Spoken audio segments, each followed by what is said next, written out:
തൊട്ടിപ്പുറത്ത് ഭാരതാംബ വിവാദം വരും. വിഷയം വേറെ ഒന്നിലേക്ക് തിരിഞ്ഞു. അവിടെ സ്കോർ ചെയ്യാൻ SFIക്ക് തൊട്ടു പിന്നാലെ DYFIക്ക് ഒക്കെ സാധിക്കുന്ന ഒരു സാഹചര്യത്തിലേക്ക് കാര്യങ്ങളെത്തി. അപ്പോൾ യൂത്ത് കോൺഗ്രസ് എന്ത് ചെയ്യുകയായിരുന്നു? യൂത്ത് കോൺഗ്രസിനെ നമ്മൾ കണ്ടില്ല. ഇവിടെ ഇല്ല യൂത്ത് കോൺഗ്രസ്. അപ്പോൾ എന്താണെന്ന് ചോദിക്കുമ്പോൾ പറഞ്ഞാൽ അത് ഞങ്ങൾ ആലോചിച്ചുകൊണ്ടിരിക്കുകയാണ്, ഞങ്ങൾ ചർച്ച ചെയ്തുകൊണ്ടിരിക്കുകയാണ് എന്നൊക്കെ പറഞ്ഞ് യൂത്ത് കോൺഗ്രസ് പതുക്കെ ഡിഫൻസിലേക്ക് മാറുകയാണ്. 10 വർഷമായി പ്രതിപക്ഷത്തുള്ള ഒരു യുവജന സംഘടനയ്ക്കാണ് ഈ അവസ്ഥ എന്ന് ആലോചിക്കണം. അപ്പോഴേക്കും അടുത്ത വിഷയം വരുന്നു, കാൽ കഴുകൽ.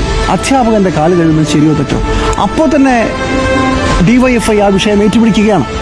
അപ്പോൾ ഇന്നലെ ഈ കാൽകഴുകൽ നടന്ന സ്ഥലത്തേക്ക് മാർച്ച് നടക്കുന്നു. യുവമോർച്ച അതിനെതിരെ വരുന്നു. 2 സംഘടനകളും ഒരു യുദ്ധത്തിന്റെ ഘട്ടം വരുത്തുന്നു.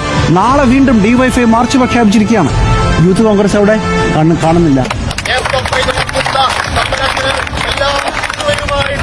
DYFI